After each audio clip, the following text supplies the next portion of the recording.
म्हणा महादेवी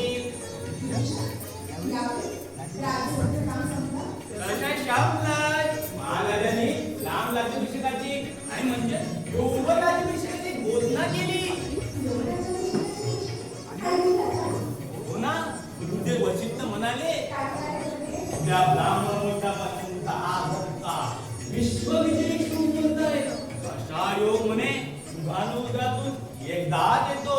या मुद्द्यावर केलेली गोष्ट यावर संत दिवा कलो शिवमंगल करते. अशात महाराजी अगदी अशात म्हणाले राज्यसभेत निर्णय पक्का झाला. महाराजी तशी घोषणाही केली. देशोदेशीच्या निलेशांना हे वर्तमान देण्यासाठी रवाना होत आहे. त्या ब्राह्ममुहूर्तावर स्वस्ती वाचन पुण्य वाचन करून श्री रामचंद्राला योग राज्याभिषेक होणार. महादेवी आपल्याला हे वर्तमान देण्यासाठी मी धावत आलो.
Yeah.